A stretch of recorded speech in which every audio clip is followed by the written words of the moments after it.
Okay, so looking at setup now, I pulled the lathe out a little bit, got the motor up in here, and before I even bolt the lathe down, it's probably going to be smarter to wire up the motor, because if I bolt the lathe down and I'm trying to work past it on the other side of it to get the wiring, it's just going to be a pain.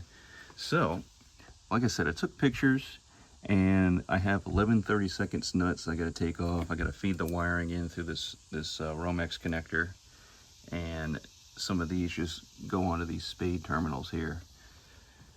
And I have the wiring here. I'm gonna look at maybe replacing some of this tape. We'll see why he taped it up, and maybe just while it's through that Romex connector, maybe it was rubbing or there's a sharp edge there. And I took this off before. I'm going to take it off again just to verify, because this was a little loose. I tightened it, the nut here with the 9/16 nut, but I want to make sure all that's good to go, just so I have ultimate verification that electrically nothing's going to be an issue. So I'll put that in the off position there. I'll get this nut here off.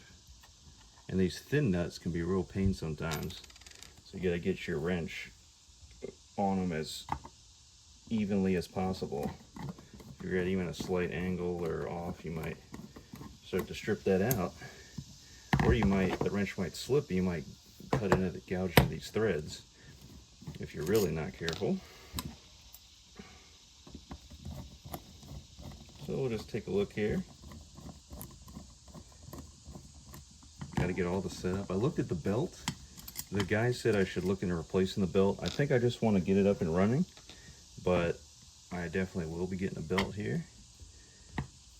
And it's actually two belts for the lathe. One belt spins the motor and the big pulley, and the other belt spins behind the big pulley. I have to reinstall the other pulley with the 4 different pulley sizes on it, and that connects to the lathe. My brain's waking up a little bit more. The coffee's kicking in, can you tell? Okay, so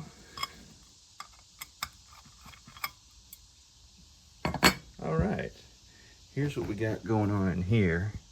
So originally on his bench, this was mounted on the front of the bench, in the front on the bottom of the top of the bench there, and the wiring went back behind it, and it was going to be a real issue trying to get the wire out from behind the bench because it was so tight. And I thought I was going to have to take all this apart, but thankfully I just had to unwire the motor and we were able to pull the wiring out. So this switch, and again, either way, it's going to have to take apart some wiring, but this is all looking. I'm just going to go over every screw, make sure it's all tight, because anytime you have a loose connection, it can arc, and that's what'll burn it up at that connection. So I'll just make sure all those are tight. All the wiring, it's got that older style, not cloth, but you guys will be able to tell me what this material is. Of course, the newer wires, it's just the more vinyl insulation, kind of like these here. So, and I'll make sure all these connections are tight on the switch for the 115 volt power. And make sure looks like I got wire nuts for the ground and the neutral, make sure those are tight. And as long as all these spades are tight on the copper wiring, if I just have to retape it here and there, I'll do that. And then we will wire it up. And with the 11/32, you can't use a wrench because it's inset in there. So if I have one of those nut drivers with a magnet on it, or maybe just a socket will work. I'll just have to make sure to start the nut by hand. And when I start the nut by hand, I cannot drop it down in here, or you know how much of a bad time that'll be trying to fish that back out. It almost could, no, I don't want to work at it from upside down, like looking up at it. I definitely don't want to work top down, so I think horizontal will be the best. I'll just have to be super careful not to drop any. Hopefully I don't jinx myself. All right, so we got it wired up. You can see I got it there. I got the ground tight on the one cover screw for the bottom. And I'll just give you guys a test run here, but I got to get this wire maybe clamped to the wood there. I got to get one of those clamps. I'll show you in the next clip once I get it tomorrow. I got my switch mounted down here. I got it in the forward position, and I've already tested forward and reverse, and I've marked it on the pulley. It's kind of hard to see there. And then I just got my switch on a bracket into the wood here. So I'll go ahead and plug her in, and it's super convenient that my plug is right here. And then for this wire, I'll actually clamp it up to probably here, and that'll allow me to still get the pulley out when I got to change the belt. And I actually had to bend this sheet metal up and cut the bottom out. So the shelf, I'll cut it down like I said, and that way the whole pulley will slide right out. But since I got her plugged in there, and let me rest it on this pulley just for now, because I don't have the belt on, so it won't be, I just don't want that plug to fall out of the wall or have a loose connection there. So again, in the forward position, I'll hit it on, and here we go.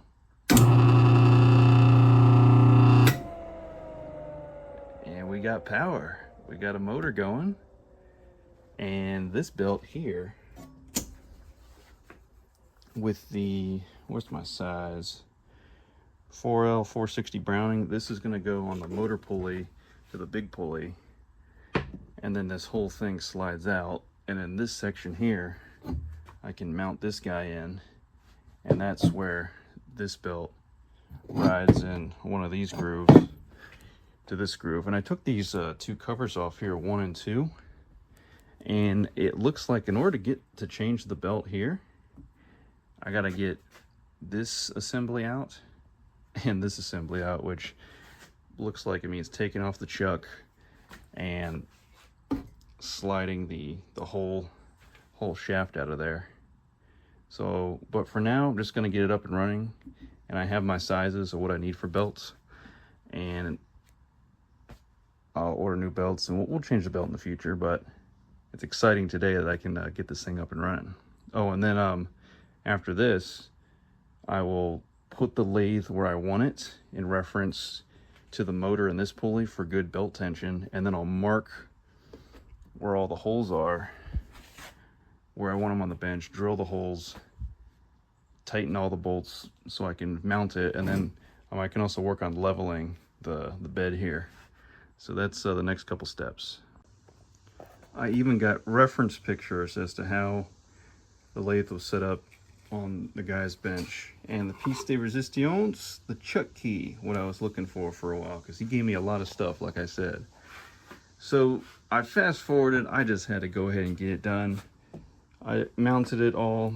I took measurements from the face here to the end of the bench. Now the end of the bench is not perfectly squared up. I got as close as I could.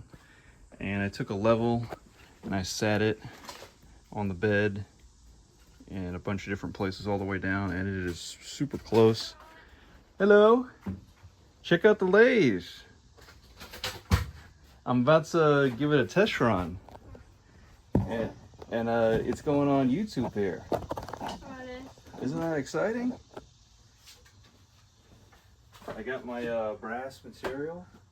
He gave me a bunch of material in that box here that I can machine on.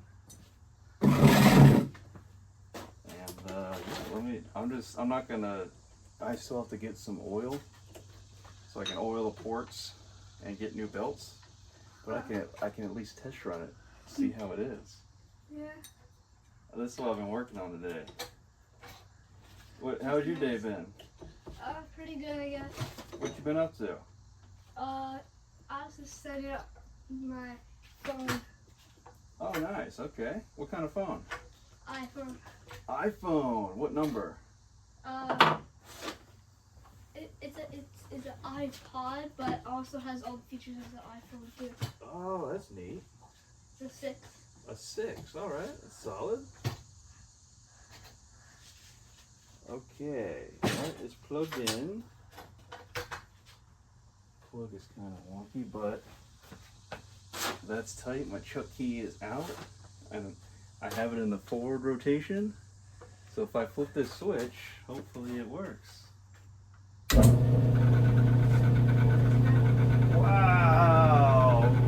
check that out. It's a little, got some vibration to it, but it's running. Oh, I'm excited. This is like my toy as an adult, you know? The belt's not slipping off. The motor doesn't sound too bad, but I'll oil it.